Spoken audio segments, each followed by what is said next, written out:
Now listen here, Dutch. The Mets and the Cowboys, they suck.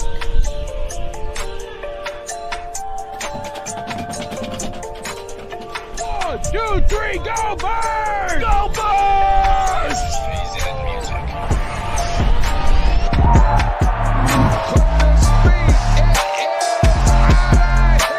What we got? 3 2 birds. Geno Stinks.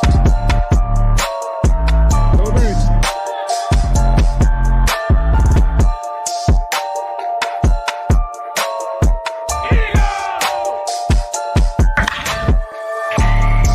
Oh my gosh, Chad. Philadelphia Eagles are Super Bowl champions. Your favorite Chicagoan. Go Phils. As always, God bless. Go Birds.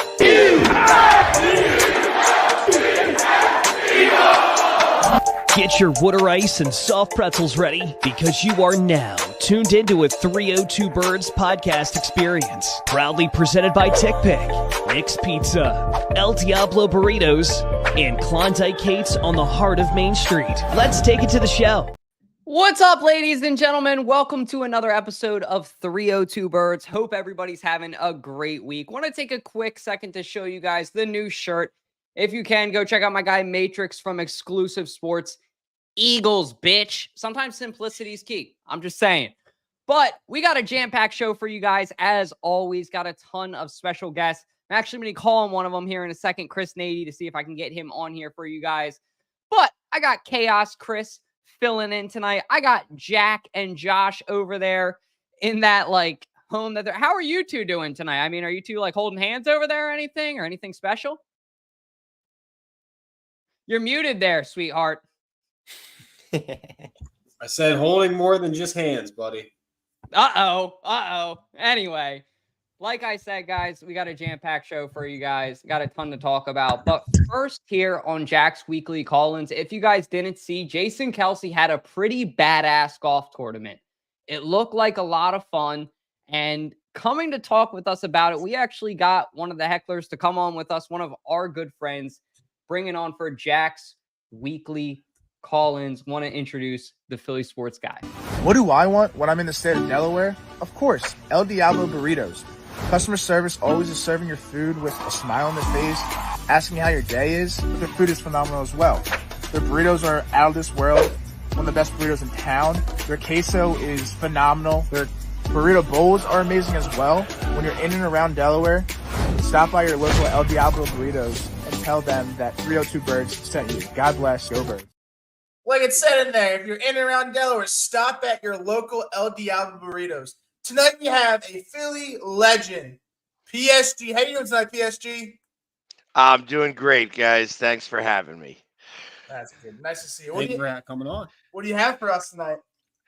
Well, you guys saw some of the videos. I mean, they're starting to leak out a little bit.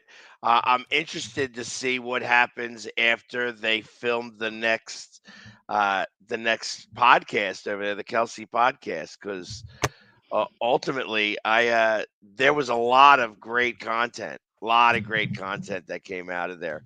Like I said, I wish I had a camera better than I did. But there, we nobody was left untouched. Everybody except Kylie. Although Kylie didn't, she did hit one ball, and she smoked it. By the way, she might have did better than most of the guys did. But other than that, everybody got some, including Jason himself. Kind of especially like Jason a little bit, you know what I mean? He's an out of work dad, you know what I mean? He's like, almost like just like, you gotta, and he's slimmed down, but of course you have to make fun of him. Like, it looks like, Kylie's been making all them sandwiches for you and just keeps eating. You ain't working, you just eating. But lately, I mean, not for nothing. I mean, he's been monstrously busy.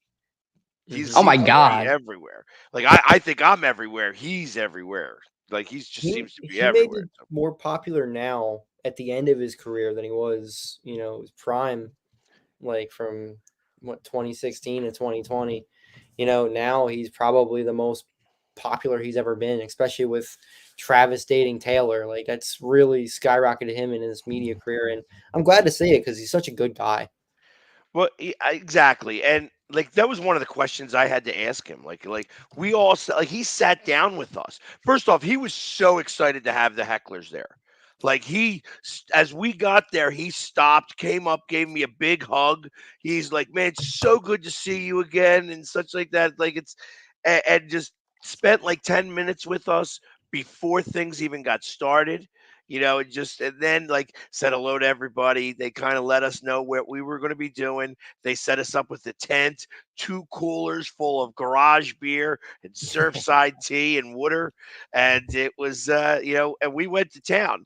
And literally it was, the first thing I did was, they had one of the interns there, I guess, Jets Jeff or whatever his name was. And I thought he was Jets G.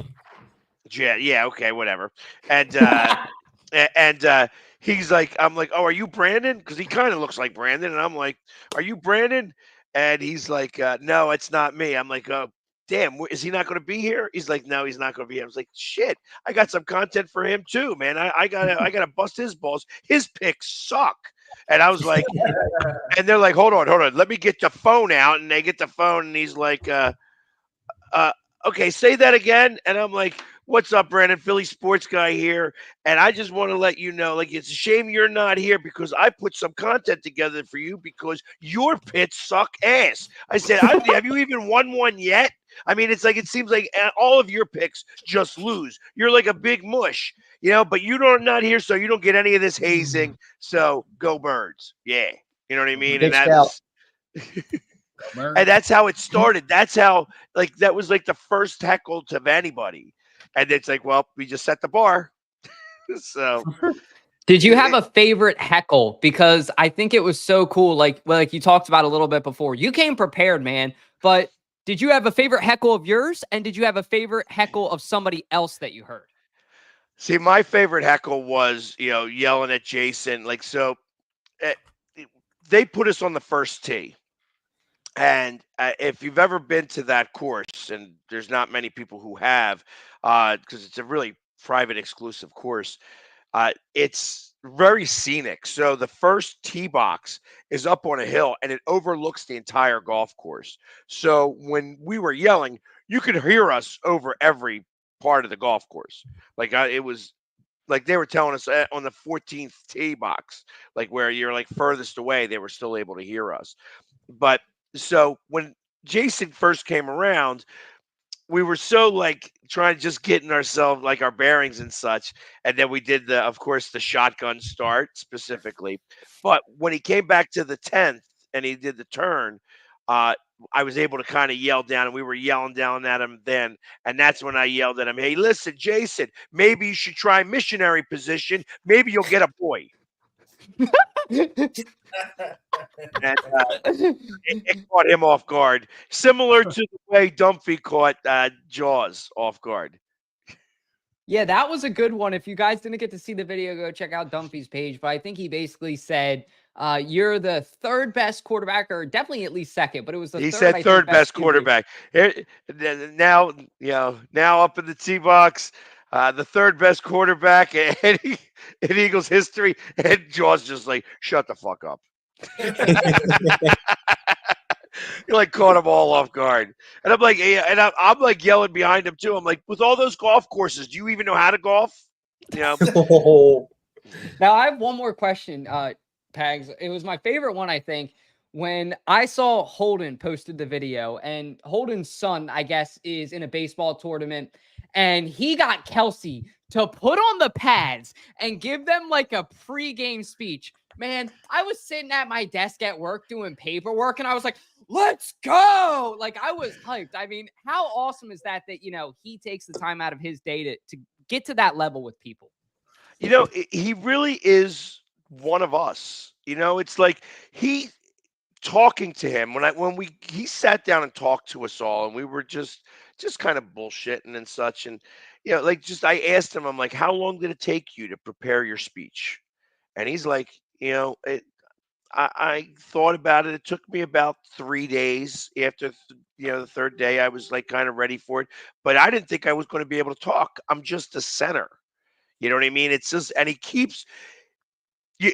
He talk being a humble guy. Like this is all stuff that like it's almost like surreal to him because all he is he's just a center. You know what I mean? He's just, for him to be this larger than life personality is even amazing to him. And just the limelight that he's been able to create for himself has been, and actually, I that was another thing that I kind of learned. He does attribute a lot of it to Travis. It's like Travis. You may think of whatever you want to think about with Travis. He's a party guy. He's kind of very Gronk-esque, but it's he's a smart guy. That some of that is a little bit of an act. Where it's just easier to act. Be able to act like a party guy that you can kind of not look at like you're ready to take over the world, which he is, and so he attributes a lot of this stuff to Travis. So when I went to heckle Travis because he wasn't there, and I'm yelling into the camera, "Hey, I know your girlfriend's got your balls in a vice, and you can't play golf anyways. So it's a shame you're not here. But I wanted to give you a quick shout and just let you know this one's for you. Go Birds." You know what I mean? He, so I don't know if I'm sure Travis will get to see it. I don't know if anybody. I don't know if it'll go any further than that. You're gonna get a follow or a DM on Instagram in a couple of days here. That's gonna be like, "Hey, how can we get you on the New Heights show this Tuesday? We're filming. Come hang out with us, would you?" Actually, there's another event that's coming up that I am looking to be at. So, and it'll be the first time for me going to this event as well. Cause I told him, I said, I've never gone down to the Ocean Drive because it's too much of a shit show. Yo, baby. It's crazy down there. And, it's one thing to say about being the Philly sports guy. And it's like when I'm at a game and everything like that, it's awesome.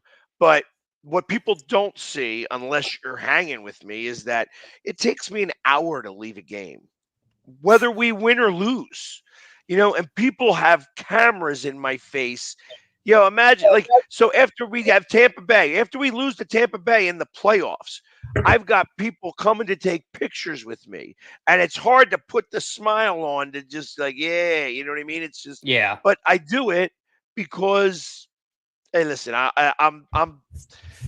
Hey, listen, I didn't play, and they don't pay me enough money to care about the losses as much as, maybe I should or other Philadelphians do. So I'm able to kind of dismiss that, but it's hard to leave a game. And then going down to the Ocean Drive where there's everybody's drinking and everybody's partying from 4:00 in the morning when they're waiting out in line to get into the place, and then me show up. Like it would be way too much without some type of protections. You know what I mean? I need to have a little bit of protection. So I said I can't come unless I'm invited, and that I'm there and I have some of that help because it's just I don't bring a handler with me. You know what I mean? I don't have that. So it's but I think I'm gonna be there this year. Shotgun and Travis and Taylor. That might not be a bad idea. Well, that's when I feel like I might get punched in the nose by Travis for saying, he's got his balls in a vice. So I think if Jason took that one, I think Travis would take the other one too. They're brothers. You know what I mean? Like if you're gonna piss one of them off, you would have known right then and there. And I think Jason is more like, I don't want to say uptight, but maybe like professional is a better word than Travis for like his approach. And it's not a bad thing. It's not a slight at Travis. It works for both of them. It's great for both of them. I think that they're both very strategic and smart about their approach. But I definitely think, I don't know. I don't think he would take that as an insult. I think he would laugh his ass off at it. Yeah, well, I hope so. It was meant in fun. You know what I mean? That's why I said I figured it would be more or less like him just coming up and be like, "Hey, do you really think my balls are in a vice?" I'll be like, "Yeah." Yeah. Perfect. How are you, Well, Mr. Swift? You know what I mean? Like Mr. Swift Kelsey. hyphen in between there. All right. PSG, Exactly.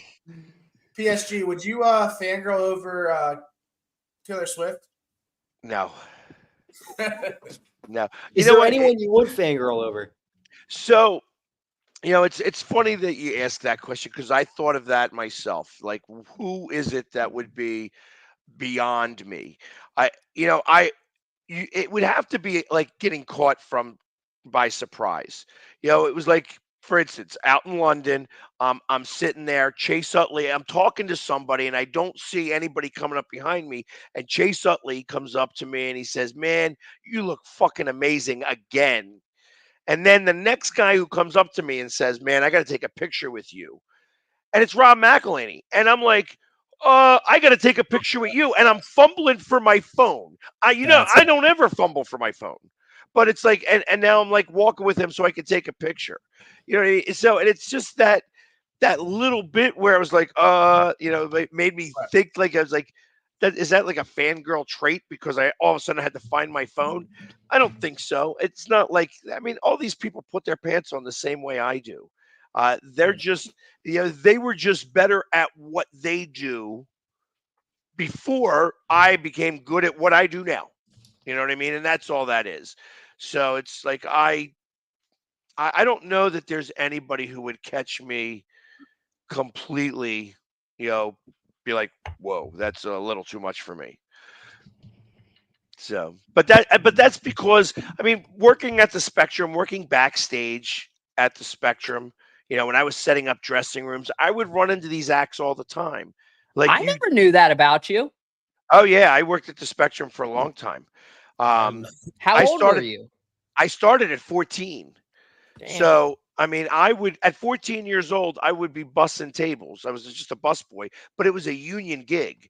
So I was making like $7.50 an hour plus tips at 14 back in 1987 and 88 when the Flyers are going to the Stanley Cup and stuff like that. Like, I was there working at the Ovations Club. So it's like, and I would get to go watch the games at the Zambonis entrance. Once I got into the service, I got out of the service, they were building the Wells Fargo Center, and they split the staff. I stayed at the Spectrum. Well, because I had so much seniority there, they had me do the backstage catering, and I would set up dressing rooms for all the acts, and it was fun. I mean, for the most part, it was fun. I mean, you become the concierge for the acts when they're there, and you got to be able to read the contracts. Some of these acts want some weirdo things in their dressing room. You know what I mean? Like, they want piping hot coffee, but they don't want the coffee pot or a burner, and you don't know when they're going to be in there. Okay. You know what I mean? Like, all right, let's say you try to work some of those things. It's like, I learned about so much different stuff. I remember somebody asked me, they wanted some ginger root. And I didn't even know what the freak, you want ginger root? You're a kid. Yeah. Well, I was older then. I was probably like 21 at this point. You know what I mean? But I'm like, ginger root? Like, I don't even know what ginger root is. I'm got to go ask I still don't know what it is. Yeah, I got to go find it, I guess. You go and, you just start asking other people and say, "Hey, listen, I need to get this now." Like one of the, I've got a couple of interesting stories from there. Like, I was the one who, I guess, maybe facilitated the meeting of Tim McGraw to Faith Hill. Really? So Faith Hill was in concert with, she was on the Achy Breaky Heart tour. And so I set up all the dressing rooms, and I set her dressing room up, and she's asked me, she's like, "Hey, listen, where would be a great place to go in Philadelphia?" And amongst other things that I did, I also sold cars, and I sold cars for a dealership called Golden Chrysler Jeep that was up in Roxborough. And the owner there was good friends with Tug McGraw. And so I would do the paperwork on all of Tug McGraw's leases that he never paid for. You know what I mean? Because he just it was free. So like I would get like $100 for doing the paperwork, and get to say that I had Tug McGraw as a client, but that was it. But I knew Tim McGraw was from talking to Tug that Tim McGraw was a country guy. So I was like, I have no idea where to do that's country in Philadelphia. Let me call somebody that I know. And I called the house, and I actually told Tug, I'm like, Tug, I got this girl Faith Hill here, and she's looking to do something out in the city. Maybe I know you said your son. He's like, yeah, he's at the concert. Let me text him or call him. There was no, or maybe beep him. I mean, that might have been a pager at that point. Right. So I mean, that's how far back we're talking now.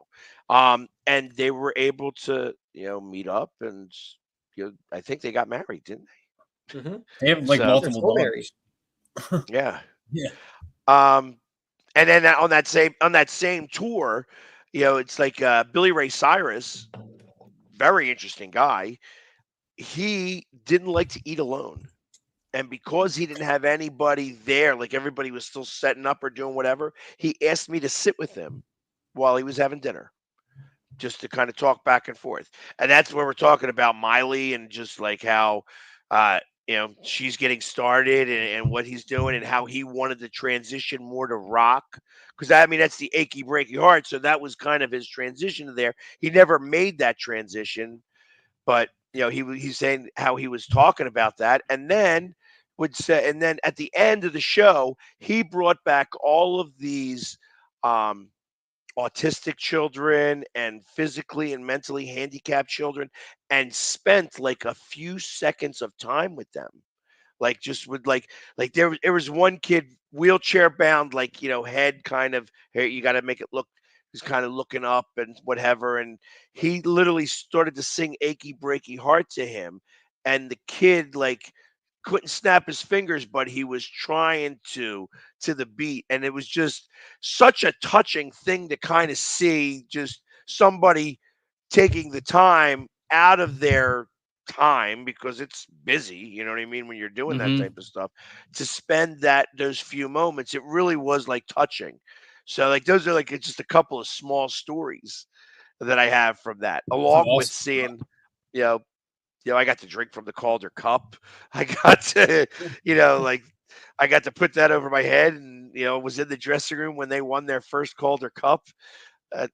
Phil Collins was cool to talk to, and getting into all the Eagles games and stuff, because I would work on Sundays, and then because I would wear a tuxedo shirt, and that's what they wore at the Vet up at the Grand Slam room is what it was called there, I would just say, I'm going to work. And, this is when they called me in. And so I would go in and around the end of the first quarter, and I'd watch the rest of the game. There you go. So I would get to see all of the different events. Like, got to 93. I was at a lot of those Phillies games. Went to the 1 o'clock in the morning. You know what I mean? Just there was more people at the game at 1 o'clock than there was at the earlier game, because all the bars let out. Right. Yeah, everybody's all fired up, ready to really root on the team, all loosened up. But I'm actually glad you brought up 93, because even though he's not here tonight, he actually might be at the ballpark tonight. We're going to get into our Phillies segment here in a second. Ballpark Tommy time, brought to you by Nick's Pizza. If you guys haven't in Delaware, please try out Nick's Pizza. He is hustling his ass off, making delicious pizza in the 302, and we really appreciate him. Time for Phillies talk with Ballpark Tommy. Get your stitch. All right, gentlemen. So our first segment for the Phils, Brandon Marsh being back in the lineup. How are we feeling about it? Yeah, I mean, it's great to have him back. You needed something else back there in the outfield. Obviously, what we were getting out of the outfield wasn't great. Now that Marsh is back, we like to see that. I'm not happy they sent Rojas down. I think Rojas is a much better center fielder than Marsh. I think Marsh is fit better in left field. But we'll see how long that lasts, because Pache isn't playing well either. Dahl has not played well either. So I think Rojas will be back pretty soon. maybe get him a little stint down there in AAA. But good to have Marsh back. He's an integral part of the team, and he's the left fielder of the future. I'll tell you, if Rojas isn't coming back as quick as you think he is, he only has 2 more times to go down. So if they bring him back, that would only give him 1 more time after that. And so they're going to keep him down there until they absolutely need him. I wouldn't be surprised if he doesn't come back up until September. I think Marsh gives them a little bit of bats, but I was sitting there and wondering why they are looking for outfielders. Like I know that we're not getting a ton of production from our outfielders, but now that Liam is off from school, I think you're going to see Castellanos start to really get hot, as you've seen over the last couple of days. So when his son's around, he's just more focused.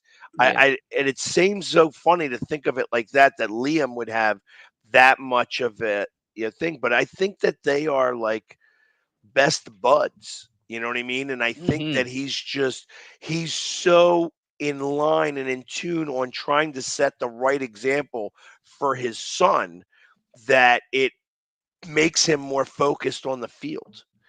And it starts to show a little bit. I mean, you're seeing him like I feel like he's been hitting the ball. He's just been hitting them all right at people. And he's been doing like a lot of warning track power. So I think that you're going to start to see more come from Castellanos, but yeah, the Pache, Rojas, Merrifield, it's not working the way they thought it would. Nope. Yeah, and like Chris said, I Marsh is definitely an integral part to this team. Not even in the outfield or on the field, but just in the locker room. I feel like once he's back, the vibes are different, and I think you need that. For a team for them to be successful. So I'm glad he's back. He may not be performing as well. We just brought him back up on Monday. So I think give him time. I think it's definitely a piece of our team that we need, and I'm glad he's back. I'm glad you alluded to that too, Jack, because when Marsh is out there, and I know Chris can probably speak on this a little bit more than me, obviously sitting in a fucking giant green room in a green t-shirt, love the Phils, but I'm not going to claim to be an expert. When the daycare is together, Chris, how different is this team, my man? Well, I mean, I saw a stat yesterday. It was when Marsh and Bohm are playing at the same time, Bohm's batting like 320 something. And when Marsh and Bohm aren't playing together, Bohm's batting like 220 something. So that's a big, big difference.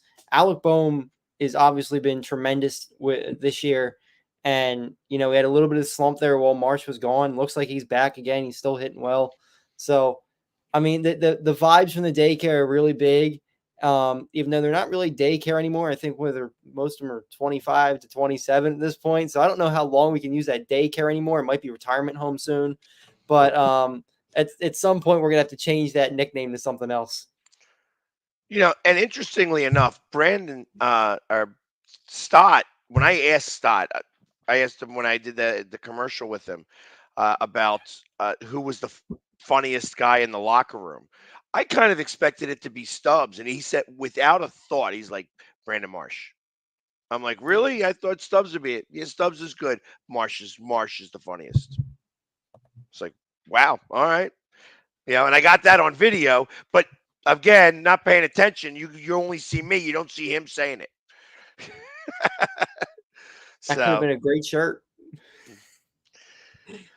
See, Larry, I don't say, oh yeah. I am not the Hawaiian punch guy. You know what I mean? I just go, yeah. I don't do the oh yeah. Oh yeah. It sounds like it's like I'm busting through a wall as a Hawaiian punch. Maybe that's what we're gonna need, an all red one day. Just have you the Kool-Aid man for a Phillies game. Yeah, I don't know that that's going to work. Yeah, I mean, having daycare back is definitely integral to this team. Like I said, we'll see what happens. I mean, this is kind of where the harder part of our season it hits us. I mean, it's coming into July, trade deadline. So we kind of have to figure out what we want to do because rumors were saying let go Stubbs because he's a good, backup for Real Muto. But at the same time, it's like He's not an offensive player, so I'm curious to see who we pick up in this trade deadline for sure. Don't you think we need a closer, like a real closer? Yeah, I think we need another closer. I wouldn't call Alvarado a closer. I would call him a reliever, put him in the 8th inning. But yeah, we need something that can throw some gas for 3 outs, easy 3 outs. I think they have a lot of reliable late inning guys, but I don't think they have that guy who you can say, okay, he's going to shut the door every night. And it might be Kerkering, but I don't think he's there yet. You can't rely on him right now. I've heard a lot of people say, let's go trade for Mason Miller. I don't think you can rely on him either. He's only 25. I think you need somebody who's been there and done that for a few years now. And I don't know if he's out there. It's not real easy to get that, shut down closer. And if they do, they might have to really overpay for him. But at this point, maybe you do it. I mean, if they have a real closer last year, they probably go to the World Series. If it wasn't the Kerkering, the Kimbrel in that game, what was it, Game 5, they probably go to the World Series. So, it's bad to look on revisionist history like that, but you don't want that to happen again this year. Go get that guy if he's out there, if you can get him. So here's a name that I think, because I'm not a big fan of going after Miller either. I think that he is too young. I think he's a flash in a pan. He's the big fish in a small pond. Who I do like, and they're going to go see him right before the trade deadline. I thought they were going to make a move on him last year. I like Bednar from the Pirates. He throws good. He's been in that role. He doesn't get much play time over there because the Pirates aren't winning games that often. And he's having a rough season, so you might be able to get him for a lot cheaper. Right. But I think that might be something worthwhile. And I think that his team stinks. You know what I mean? It's like he just doesn't have the gumption to play. Put him on a good team, and I think all of a sudden he's going to wind up being the closer that we need. I agree. You don't like Mason Miller? How come? What's your reasoning for not liking him? It's not that I don't like him. I think that he's doing really well. I think that he's looked at as the great piece on a bad team. Uh-huh. You know what I mean? And I think that shows, like, if you're getting beat by the A's, I think in general, you are a little defeated on your own. You know what I mean? Because this team stinks out loud. And now you're like, all right, they're beating us this game. I've already given up. So, like, I'm not going up to the plate in the 9th inning thinking that we're going to win it. I'm ready to go home, get a beer, and beat them the next day. So, and I think that's what's been happening here. 12 saves is the answer there. Like, a good team would have somewhere in the neighborhood of 25 saves at this point here. And the Phillies are, I mean, I don't know how many 1-run games or 2-run games that they have won, but they're typically out in front so much.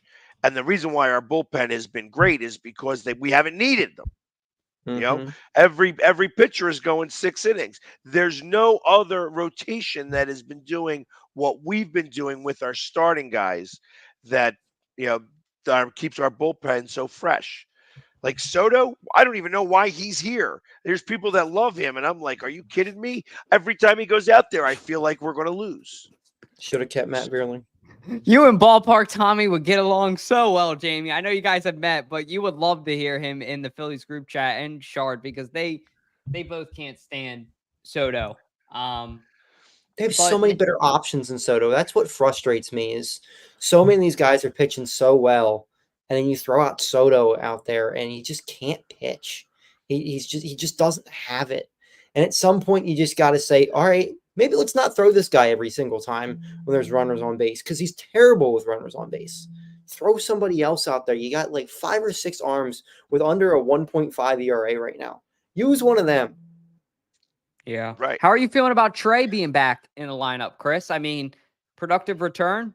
I mean, what's there not to like? You got your $330 million shortstop back, who was absolutely killing the ball before he got hurt. So to have him back is great. Just adds on this team, and sure, the defense isn't always there.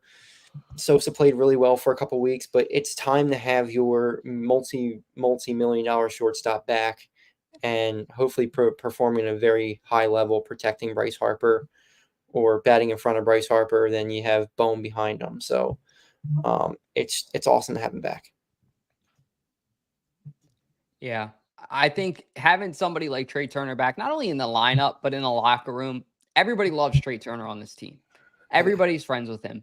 Baseball is a big momentum sport. It's a big chemistry sport.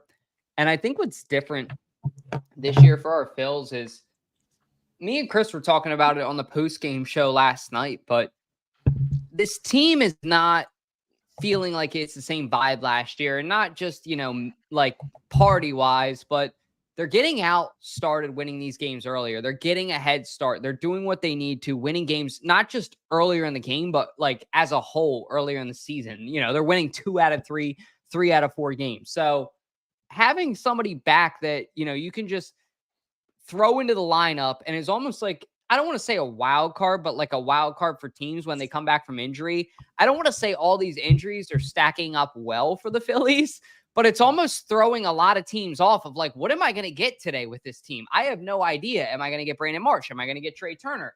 Am I going to get this guy? Am I going to get that guy? And I think it's almost working to the Phillies' benefit where they're just smarter as a team. They know what's going on before the team knows what's going on. And who knows? Maybe that could carry out well. I don't even want to say, World Series yet because I don't want to jinx it. But they're doing their job right now, and for that, I appreciate them. For that, I'm happy with them. I think is okay. I'm sorry. Go ahead, PSA. The person I think that is happiest that Turner is back is Schwarber. Since he's gotten back, all of a sudden, multiple home run games. He's hitting home runs again. It's almost like he wasn't hitting home runs when Turner was going. Now all of a sudden, Turner's back. Oh, guess what? I found that bat. You know what I mean? It's just like, so I really think that, and it seems so weird that it's like, why would Turner be what Schwarber need? But maybe that's exactly what it was. Maybe, you have the daycare crew. Maybe you've got the babysitter crew. You know what I mean? That's, maybe that's what Harper, Turner, and Schwarber are, and without one, it starts to get a little funny. Because then you have like the overnight crew. That's the other guys, because even Castellanos is the one who's like kind of by himself. Yeah. He's like a black sheep, and he's just either really on, or really off. But I did say it last night, and I think I heard it on NBC Sports Philly. Love NBC Sports Philly to death. I think that whole post-game crew is doing a great job. And I think it was Taryn Hatcher asked the question, said, do you think that Nick Castellanos is built for these kind of moments? And I almost want to extend the question to you guys. We can start with you, Jamie, our guest, but do you think Nick Castellanos is kind of built for these moments when, you got to clutch up and he's just finds a way as a whole, or streaky? This is where, streaky, yes, but this is where Liam comes into play. And like I said, when Liam is around, he becomes much more focused, and it's because he wants to show his son what needs to happen at this time. So him doing that walk-off hit was amazing. And him playing better defense, I think, is attributed to the fact that he's trying to show his son what you need to do. His defense was actually really good last year, and we were all been told that his defense isn't the best. It's been his defense that's kind of kept him here, because if he's had errors, if he had as many errors as Brandon Marsh has, we'd have his head. And he wouldn't have been able to stay in the lineup. So I feel like that he's only going to get better. Baseball players, when you look at the back of the card, the average is the average. And the fact that he's at 220 right now and his lifetime average is 260, he's going to get there. You know what I mean? And the fact that we are now halfway through the season gives me hope that he's going to be much better for the last part of the season. And that's what matters is that postseason. They could win 120 games this regular season, and if they get eliminated in the first round, nobody will give a shit. They got to go out and finish the damn thing. They've gotten so close over the past 2 years. It's time to finish the damn thing. And I think they have the team to do it. They just got to do it.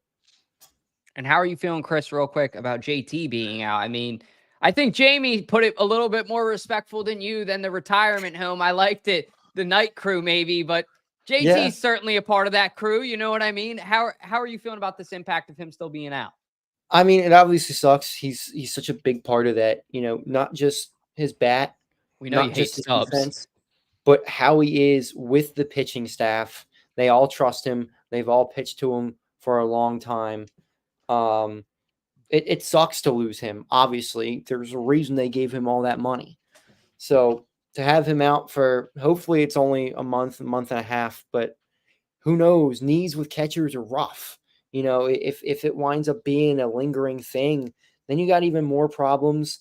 And Stubbs is an okay backup catcher, but he's not an everyday catcher. You can't rely on him for playoff games or anything like that. So hopefully, even if JT's got to miss 2 months, as long as he's back, late September, gears up a little bit, that's all we can really ask for there.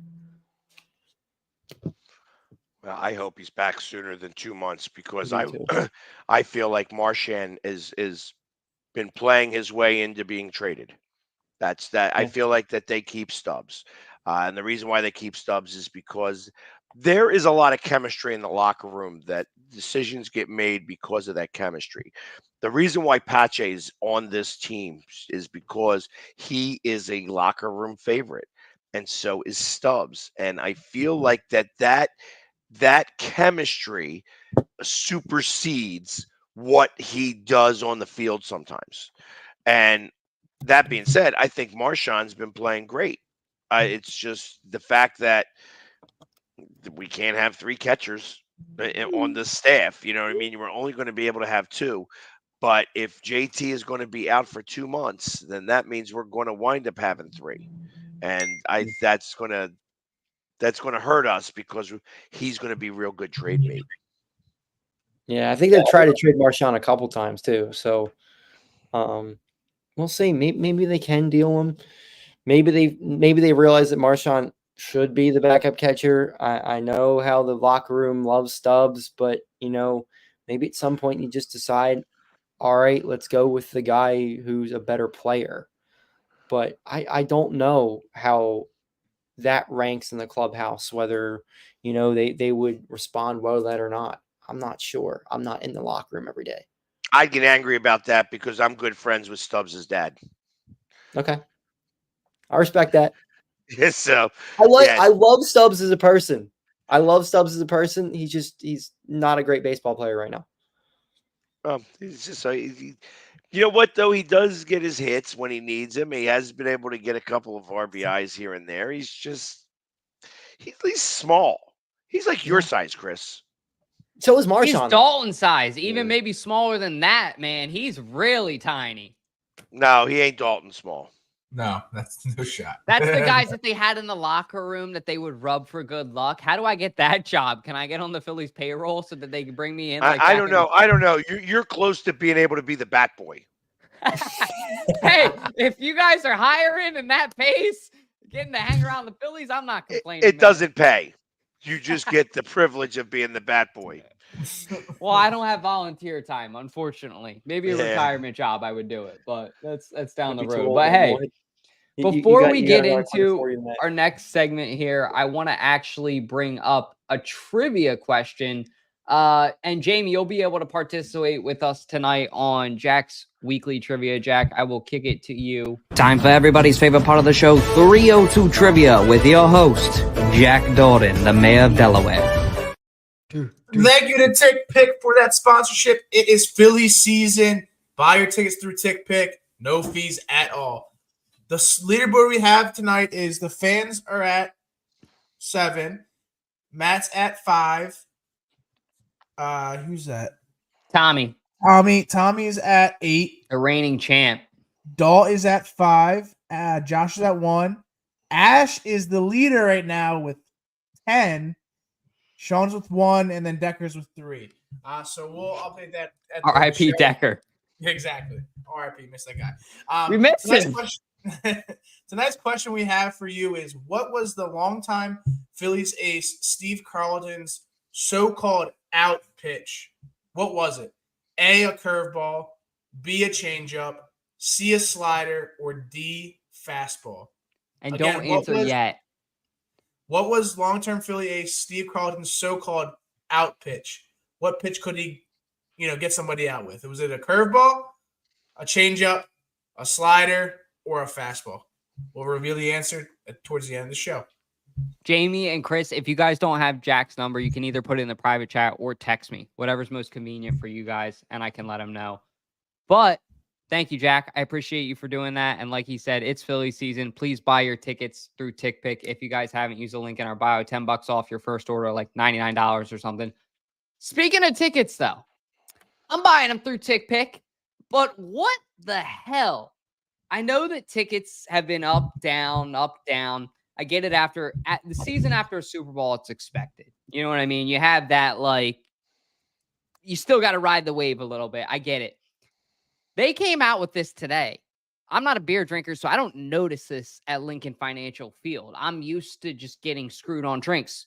Benefit of being a lightweight, though, it only takes me 4 or 5, and then I'm feeling it. No, it's typically if one. I had to, the most, yeah, okay, Jack, thanks, sweetheart. Point being, most expensive team with beer in the NFL. That actually shocked me, but look at the bottom.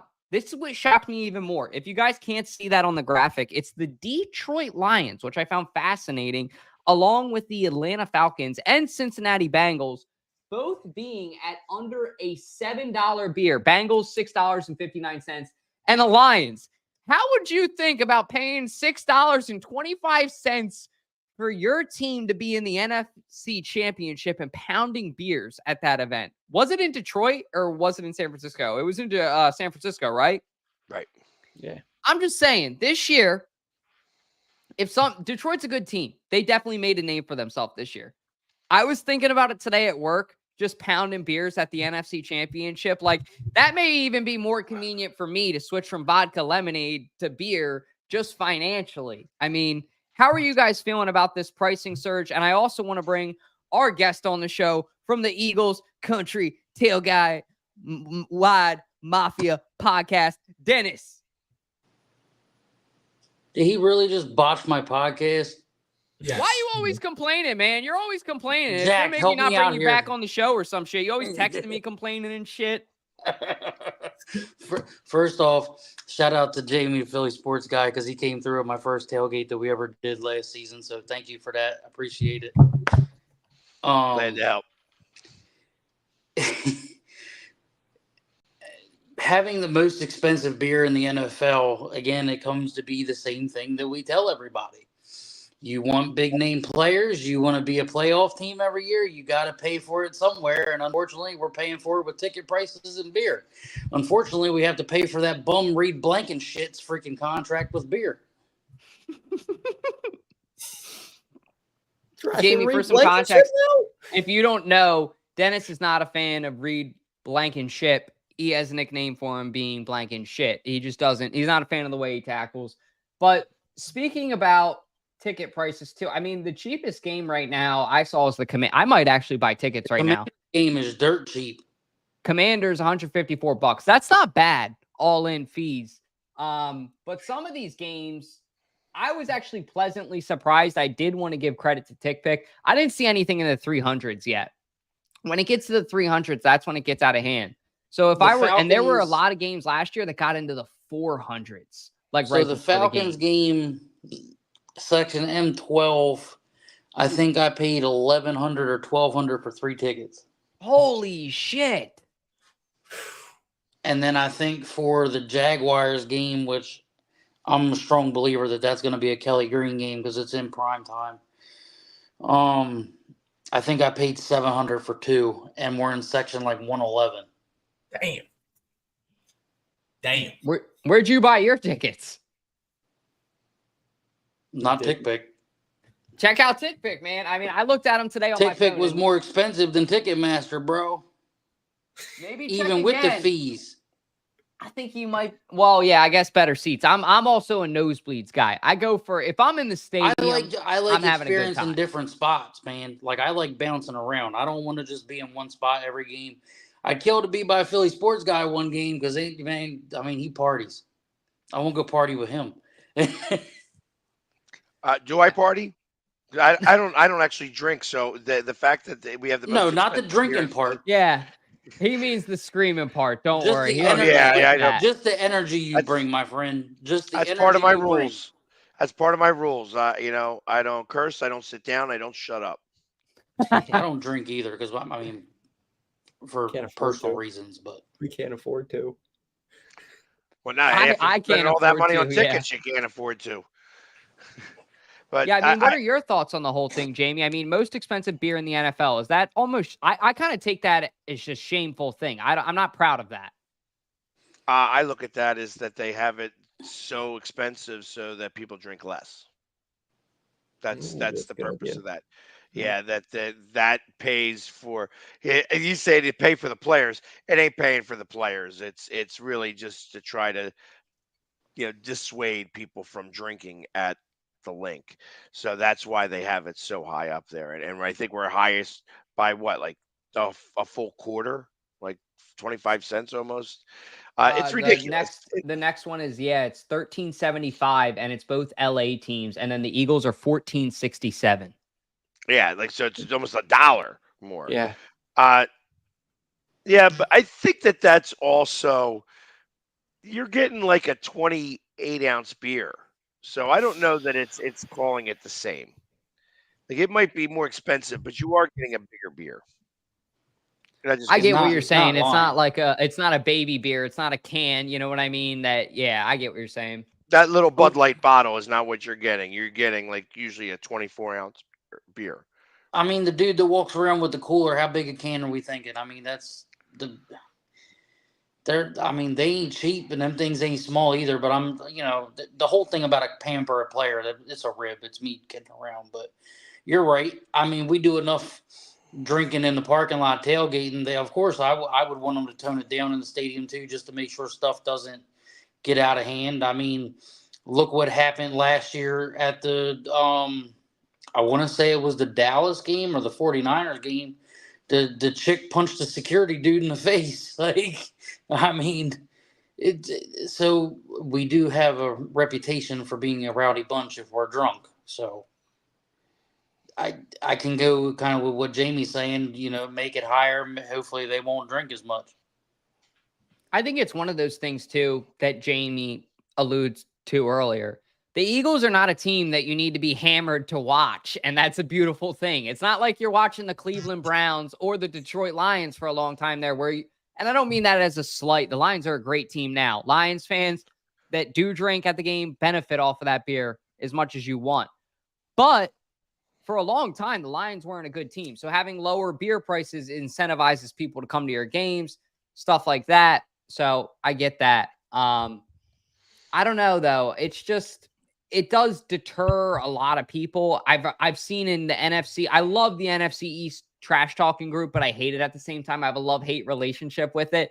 And, every Cowboys fan is in there, damn Eagles fans, your beer prices are so expensive, this, that. And it's like, come on, man. Like, that's really all you got. That's all you can say when your team sucks. So I do like kind of taking the higher road approach, like you alluded to earlier, Jamie, where it's like, we play at such a high level. We're a premier team. We're going to have premier prices. And we all feel that, now with this team. So it's not the Eagles that it was when I first came into this world in like 1998. Years ago too, when I know Dennis, you've told me, about the 90s too, and some of those days getting close, and how tough it's been to be a fan, but also how grateful you've been to be a fan. And it's a love-hate relationship, but I don't know. It's just interesting to see. A lot of people were upset about it. That first TO year, man. I mean, that game, his first preseason game when they played the Ravens, I mean, dude, like how much has changed since then and how much the link has changed. You figure the billboards have been redone twice. He just put how much y'all think Jeffrey Lurie put into that light system for Light Up the Link? It's at least $2.5 million at least. Yeah. That was a lot of money. Yeah, but he they ain't did paying get a the electric sustainability bill. award though He's too. not paying the electric bill, so it's like it's all solar powered. It's all green, blah Tax blah break. blah. So yeah, listen, Jeff's not a dumb guy. He knows how to make money in every way, in every facet. And so if he can make a lot of money on beer sales, we probably have the most expensive pretzels in the NFL too. I mean, it's like I don't ever eat or drink inside the stadium unless they're giving it to me. So it's like most of the time I'm drinking like a bottle of water if I'm lucky, just because most of the time I'm too busy walking around. I want to carry shit with me, and I don't have pockets to put stuff in. And you're getting pestered for photos too. You know what I mean? I don't even want to say pestered, but when you're there, you appreciate it. And Dude, JD obviously, don't I've stop, seen you bro. walking into the stadium. You got to walk in a whole hour and a half earlier. I think the first time I noticed it was the Commanders game about 2 years ago. I think it was 2022 when Butch from Manioc was there in the pajama pants, that Philly Sports Trips tailgate. That was a lot of fun. That was one of my favorite Eagles games, man. I don't know if you ever knew that, but that was a great moment for me. And, that was when I really was like, this guy is not just like, because that was only my third time meeting you or something. I was like, this guy is not just like, here just to network with, like, he's my friend. Like, he has my back if I ever need his back besides the Eagles, like, as like a person. And that was when I just always knew, like, this guy is going to be my friend for life. So it was cool. It was a cool moment. Well, I appreciate that. And like it says, it's, amongst anything else, like everybody, I hear all the time, oh, I'm the GOAT, I'm a legend, I'm famous, and all this stuff. And it's like, all that and 1469 will get you a beer at the link. So it's like that's how I feel about it. It's not really anything, it's like I am just a guy. When you paint your face for a living, you better get the joke. And that's just how I feel about it. It's just like I am just like everybody else. I'm not the number one fan. I'm not the best fan out there. I'm just a fan. And I'm just like everybody else is. I just wear different makeup. How are we going to get you to be the NFL Fan of the Year? Have you won that award yet? I have not, and I am 3 years away at least from that. How do you get that eligibility? So it's something that... So because I'm not a season ticket holder, I am at a disadvantage when it comes to the Eagles, which means that I have to do over and above stuff for charity. And this is where my program for talking to high schools and middle schools and elementary students about bullying and stuff like that. I think that once this actually gets up off the ground and actually starts to take hold, not just in Philadelphia, but throughout the NFL, that will be the moment that I would want to go up for the award, because I don't want to be the Eagles Fan of the Year and not have enough to be the NFL Fan of the Year. If I'm going to go, I want to be it. You know what I mean? I just want to be, and I'm not there yet. There's been so many other people who have done so much more than I have, and I've done a lot. You know what I mean? Trust me. April and May, I work my balls off, and I don't get paid for most of it because it's all charity work. But it's part of the gig that I signed up for. I do that stuff, and I can't put the big halo on my head for doing all this charity work, because ultimately I got to do the charity work so I can make the money. So there's a method to the madness, but until this program with bullying actually does take off, and the NFL actually sanctions it, because that's what I want to have happen. I want them to sanction it. That's when I would then want to go and be nominated for the NFL fan, Eagles Fan of the Year, and then the NFL Fan of the Year. You will certainly have my vote. So tell me when you're ready for that day, because I will do anything in my power to nominate you. I mean, just as a friend, volunteering, stuff that you've done for us. And real quick, I also want to give a shout out to actually, if you guys don't know, there's a Facebook group, and they've been doing a lot for us. They're a big reason why we have a lot of people in here. So I want to shout out Rich and Kathy from Eagles Mania. Join their Facebook group if you guys haven't. It is a massive Eagles group, and Eagles Facebook groups are unlike any other Facebook group. I know everybody in here can obviously speak on that because they're in them, but like it's definitely a community. You definitely get the news earlier than you would on other sources. You get a lot of benefits from it. So please join the Facebook group Eagles Mania, and shout out to Kathy. We appreciate you for watching every show and bringing a lot of people in here. But real quick, I don't know if I ever told you guys this, and then we'll move on from this segment and get into some players to watch throughout the preseason. But when KJ, or no, I think it was Sean. Maybe it was KJ. It was KJ, actually. When we were at the Giants-Eagles game, first playoff game, I don't know if I ever told you guys this. We were up, like E-Rock section 222, and he's 225. So he was a little bit over. And we're hanging out, and this guy buys, I want to say it was at least 25 to 30. Tall boy, like you guys were talking about, 24. He was hammered at it. And this is alluding to why it's a good idea to maybe not drink in the stadium, because you will do dumb things like this. I remember just being shell-shocked that he bought everybody in like 3 rows behind him a beer. And the guy was like, "Are you sure you want to do this?" And he's like, "Here's my credit card. Ring it up. Go Birds." And I remember, like, I don't drink beer normally, but a 24-ounce beer was handed to me. So that's if you guys ever see me with a beer in my hand. That's just crazy to me, though, because thinking about 14 times 28 on that, yeah, just for a bunch of people that you don't know. Not saying I don't love Eagles fans, just saying, hey, maybe he had some money that I don't know about, something, but craziness. But moving on to our next topic, I want to talk about some of our linebackers actually being disrespected. So I don't know if you guys saw this, but ranked, I think it was ESPN. Yeah.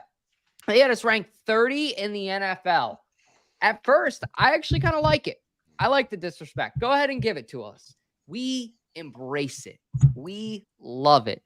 Jeremiah Trotter Jr., Nakobe Dean. I think that these two guys are really going to show up, and they're 2 linebackers that I would say you guys should really watch throughout the preseason, because I think that they'll be getting the majority of reps. I think that they'll be out there because they're the 2 guys that can go sideline to sideline. They're the 2 guys of what the Eagles want in a linebacker. Somebody that can cover, somebody that can tackle, and, just be consistent. So how are you guys feeling about this ranking? Do you think it's disrespectful? I saw a lot of people on Twitter complaining. Yeah, man, they sucked last year, so I don't think they deserve anything right now. Let them earn that. Let them piss this. I hope this pisses them off, who's ever in that linebacker room. I hope they're not really looking at Twitter, but, like, let them go play. All they really need to be is, like, average or slightly below average, because they were the 30th in linebacking last year. They were awful last year. So, they just need to play better this year. Tackle when you need to, cover a little bit better. But, I'm not fretting over a ranking by ESPN. I don't think we should ever care really what ESPN says. I get it. And hey, if you guys don't see that sexy silhouette out there, that's Chris Nady, a.k.a. the Nady Bird. How you doing, bro? Brother, I'm sitting here listening to you guys talk about Jamie. You have no idea. That guy, you meet a super fan, they have a team. Jamie's got 8 teams, and he supports that every single day of his life, and that is a true GOAT. That guy knows what he's doing. And I don't even know how he does it. I wake up like half crippled sometimes, like especially from that golfing outing. Jamie's already out of the game. Jamie's been there all day. Yeah, good drugs. Now I get it. Game respecting game right there. 2 goats. Well, Chris, I actually wanted to show this clip real quick. You actually have the honor of now saying, I thought about this to myself, you gave the first ever, unless he has a tattoo on his ass of like a Super Bowl trophy or something we don't know about. I don't know, but you have the first honor of saying Jason Kelsey. You gave the tattoo. I'm going to roll the clip real quick so everybody can see it. Oh, the one in we were talking about the girls going. I don't think we're taking it. I've done it. It's been a while. Sadly, same. I mean, yes. But I don't want to. Good thing it's not warm water. It'd make them piss. Perfect. Where do you get it? I'm sorry. Yeah, boy. That easy? It's that easy. That was amazing. The commentary, the delivery. There's the a whole lie thing. in there, and there's some truth at the same time. Well, I don't even know. There might be two lies I'd hope for him. I said it's going to be a little wet, going to be a little moist. He's like, haha, been a while. I'm like, sadly same. No, we'll leave that for another time. It was an honor. No, But was- Jamie took that video fucking like a damn drone in the sky. It was perfect. Thank you, brother. Yeah, glad I was able to help. You get But to see Phil it. shit, though, we got another guy getting both of me and him tattooed on him. The first level was today, and we still got to get like the best possible Jamie pick that we can get. It's coming in Missouri. Another guy named John. I'll just leave it at that. That's gonna be. I kind of want. So I've always been thinking about like real. I want to do with this piece of my arm, and maybe on my bucket list. I'm just kicking it around now. You just made me think of it, and I always like to think about a tattoo for like at least 5 years before I get it. That's like my rule of thumb because I just don't want to get something that I regret. My mom gave me that advice. I think it's good advice. I want to get a picture with everybody at like the next event we're all at, like me and every Philly sports legend in my mind, like that I grew up with in my time, so I can show it to my kids. Jamie, you, Dunphy, Birdman, everybody, like all of them. You know what I mean? Like everybody that I grew up with seeing.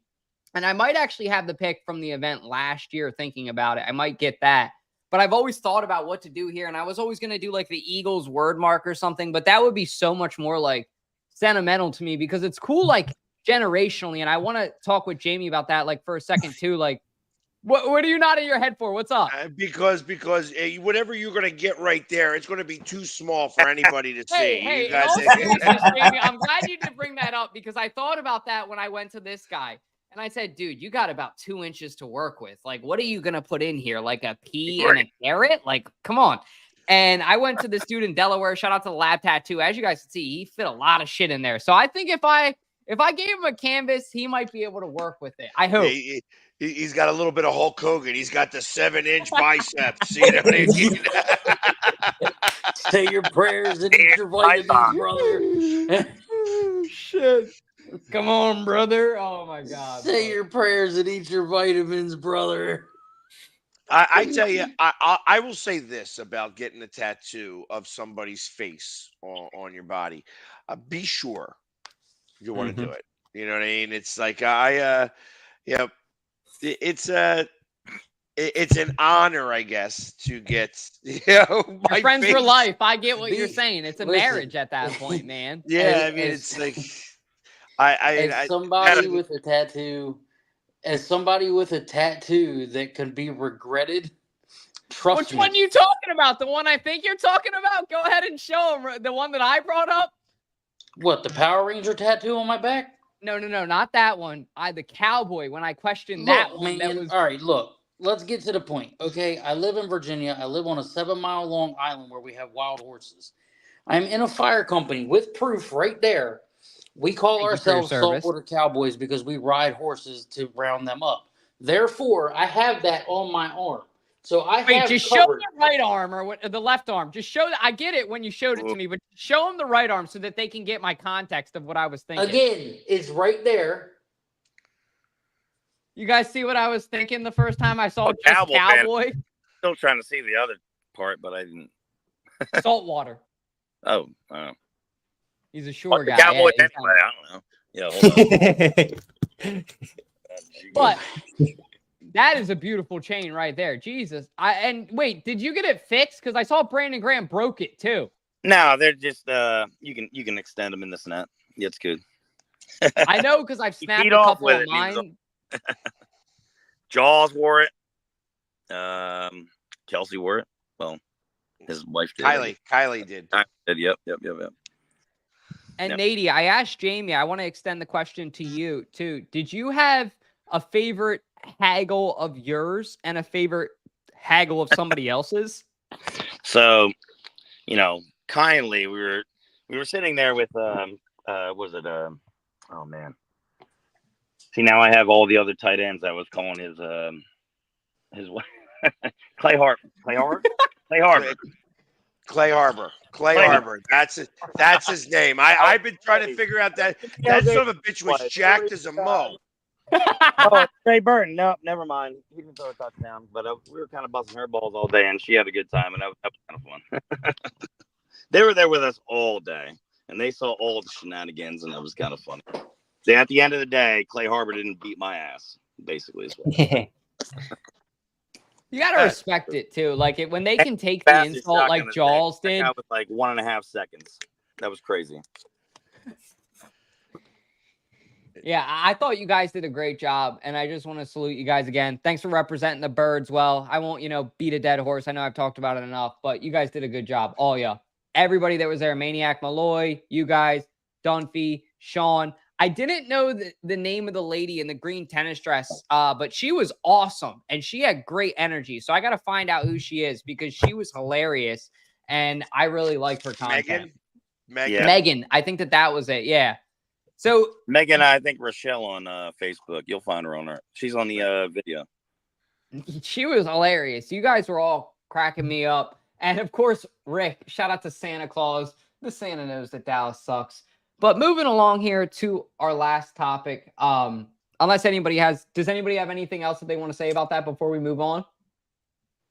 Well, just because I see Dolan's Bar is in the chat, we might be pretty soon we'll be having a visit by Jason at Dolan's Bar, as he said himself, because he is a new partner in Garage Beer, and Dolan's was the first one to have Garage Beer, and we had the first one to have it on tap.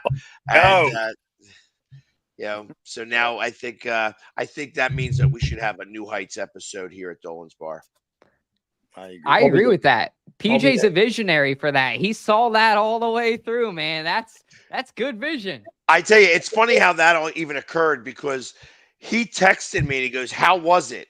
And I was like, you know what? I'm just going to go sit right next to Jason. And there was a little pause in the conversation. I said, "Jason, so what happened? Like, how did you get with Garage?" And he's like, "Well, it was like Travis was partying with those guys, and it was just an investment. Like, he started talking to them. They bought out. It's from Ohio. They bought out from the company that was making it. And, they asked if we wanted to get involved. We thought about it and, decided to do it." And I says, "Well, that's good, because Garage Beer was first served in Dolan's Bar in this area." So he's like, "Oh, well, then I have to go." I'm like, "Oh, you want to do a video about that real fast?" And I'm like, and I did all the talking, obviously, but I'm like, "Hey, so Garage Beer's at Dolan's," and he gets the beer, shows it and everything. And next thing you know, I'm like, "So PJ, you heard it here. I got it. He's coming to Dolan's." Because he was supposed to come a couple years ago and we couldn't get him. And in place, we got Jordan Mailata. And Jordan was only supposed to be there for 45 minutes. Amazing. 4 hours later, he decided to leave. Amazing. Some of the videos that I saw, I was so funny story. I don't know if you guys have ever heard it. I was pissed. PSG. Because she had a sorority event and I had to leave for that. And I didn't get to meet Jordan Mailata, which was upsetting. But what were you saying, Jack? Sorry. No, I was just showing that Dolan's gave PSG a shout out right here. Well, Dolan's is my living room, so it's not like if you go to Dolan's, there's a 76% chance I'm going to be there. I don't think I've ever walked in Dolan's and you not be there. 100% chance you'll meet good family there. Those are all good people. Like, you go there twice, you already know everybody. They're amazing. We got to do some kind of an event there, because PJ mentioned it to me at your event. And I was like, anyway, I can help you guys, I want to, because I love this bar. And if Jamie backs it, you guys back it, PJ back it, like, those are all my people. Everybody there has been, giving me the shirt off their back. It was fun. It was a good event. So if you guys didn't come out to it, I actually have my John Kruk signed ball back there. That is a prized possession. I don't have a lot of signed baseballs. I have Reese Hoskins and John Kruk. I'm starting, soon. Yeah. All right, let's go, Dolan's. I love it. And Chris Cunningham from Delaware is saying he's in too. The Moose. Hey, Nady, real quick, how did you enjoy the Italian festival? I mean, well fed, right, at that event? So I love Italian festivals because of food, but we had one right next to my house for many, many years, and now it's like kind of like off in the dust. It started out as the Trenton Feast of Lights, and it was amazing. They brought it right to Mercer County Park, right next to my house. I walk my dog over there every day, and we don't have that anymore. So we went down there for that after the Trotter signing. Bro, it was like the whole town, all slamming food. Oh man, packed. It was a good time. It was a really good time. But we dealt with the Moose. The Moose is loose. The Moose and Gibbons in the house. Now, I want to also talk with you guys for our last topic here. If you guys haven't seen the commercial, it debuted yesterday, I think, at least this week. I saw it yesterday for the first time on TV. The Schwarber Fest seems like it's now Kelsey Fest, but I don't think Schwarber is standing for it. How's everybody feeling about, this whole synergy? And definitely think that there's a correlation between Kyle Schwarber, Trey Turner, like you guys alluded to earlier, and Hoagies being on sale.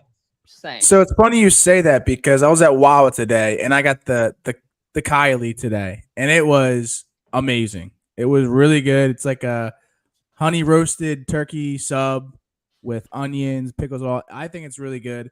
I don't think it's gonna be stepping on Schwarber's toes at all. I feel like every Philly team player, ex-player, they're all in the same boat, so I don't think it's gonna be a big deal. It's still Schwarberfest for sure. Put Schwarberfest in October.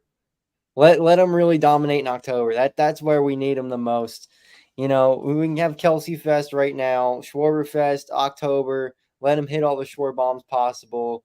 Let's go win a World Series. Strategic. I love it. Your timing is everything. What do you guys, Jamie, Dennis, Chris? You guys have any thoughts? It's a sandwich, man. Just let them go. Let them do what they got to do. But just like he said with Schwarber, man, like it don't matter till it's October. When he gets to October, play the effing song and let him hit the ball out the park and let's call it a day. Let's go win a World Series. It's just a sandwich to me, man. I think it's blown up too much. I heard somebody actually offer an interesting suggestion. I think it was last night on the show. Me and Chris were talking about it. Wawa should offer something, though, like maybe like a discount every time Kyle Schwarber hits home run. Like the McDonald's gives away free nuggets. I think it would be a really good promotion if they all, and they very well might. I may not know it, but it would be pretty cool if they said, like, okay, every time Kyle Schwarber gets 2 home runs, you get a free hoagie. Or every time Kyle Schwarber gets 1 home run, we're going to give you a free bag of chips with a purchase. Would be cool.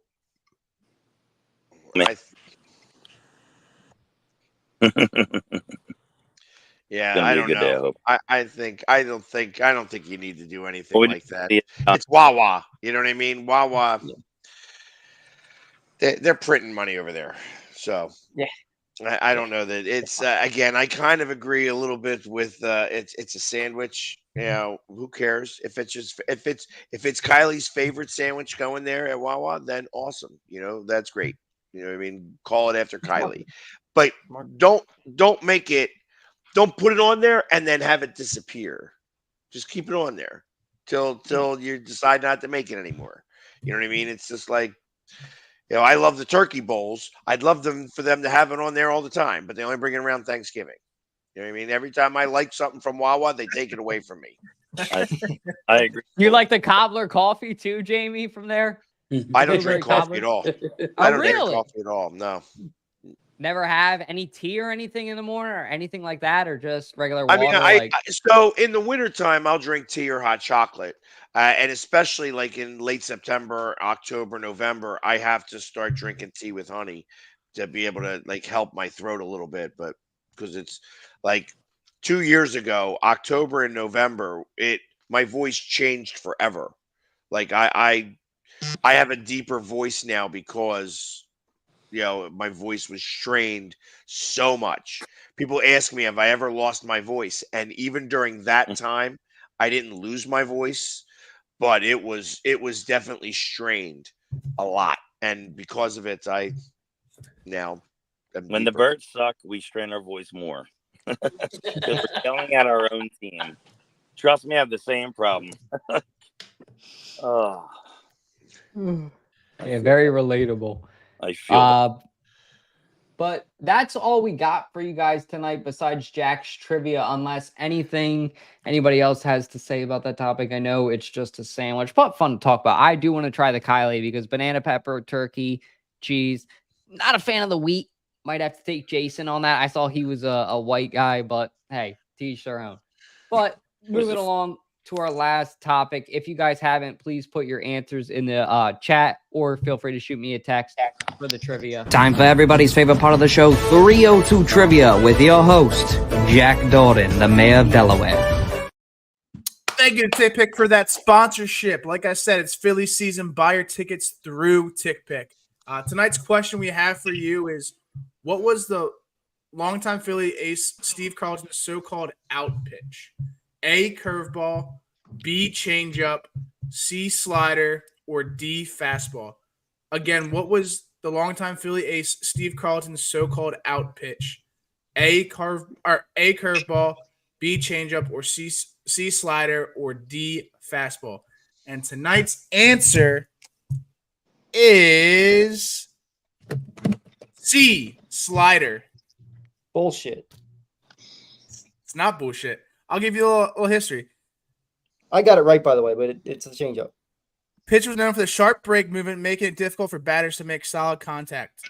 Carlton's slider was a key weapon in his arsenal and played a significant role in success as a pitcher for the Philadelphia Phillies. So that doesn't mean that was his. That's not the question you asked. That is definitely not the question you asked. And as a sponsor of TickPick as well, I definitely gotta throw the flag on that one because that's not what you asked. Throw the challenge. The changeup, being probably the only one here that actually watched him pitch. The changeup would be the pitch that he would be the one that would strike out. That would be what they'd strike out on, because he would get him fast, slider away, changeup right down the pike, catch you looking. That's the answer. The internet lies. The internet lies. Google lies, man. You can't trust I Google. do remember my father mentioning the changeup a lot. We got to buy the booklet. We got a booklet for Eagles trivia. So it would have been better off. You would have been better off by just checking up the statistics on what was his strikeout pitch. He had all those strikeouts. There was absolutely, he struck out this many on fastballs, this many on curveballs, this many on changeup, on this many on sliders. So you would have been able to find that. Because he didn't throw it very often, but he also had a really good fork ball too. Love it. But so I guess now moving along, who got it right? Technically, so the answer, Jack, I'll let you take it. But who got it right? Can you give us a little score update so me and Ash can update this next week? So Chris got it correct. Ash got it correct. Somebody in the comments got it correct. I didn't even fucking answer it, so I didn't get it correct. I think it was Chris Cunningham got it correct. Boost. PSG got it wrong, but like he has a fair point to fight.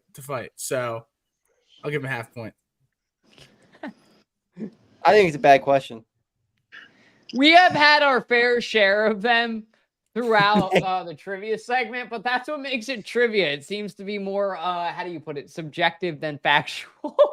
To each their own. I'm just saying what the answer was. Hey, I get it, man. Again, I wasn't alive when Steve Carlton was pitching, so Google fucks with you. But hey, you also got to trust a reliable source too, so to each their own. But that's all we got for you guys tonight. I also want to thank real quick Jamie and Chris and Dennis for hopping on with us. If you guys don't, please give the three of them a follow. Chris, I believe, is Yankee Bird on Instagram. If you look up Yankee Bird, he'll definitely be the one. He'll definitely be the one to come up. Jamie, obviously, you guys all know the Philly sports guy. And then Dennis, Countrywide Eagles podcast. Please give them a follow too. And they do a lot of tailgating stuff. So I believe Lot D, right, Dennis? That's where I'm at. Yeah, so if you guys haven't come out there in Lot D, we will be hanging out with them this season, tailgating, looking forward to it. That's all we got for you guys. So let us know in the chat if you guys have any other things, but have a great night. You forgot about the Philly Gillies, man. Oh, yeah. Please give the Philly Gilly a like on Facebook. It's going to work. Go Birds. It's going to work.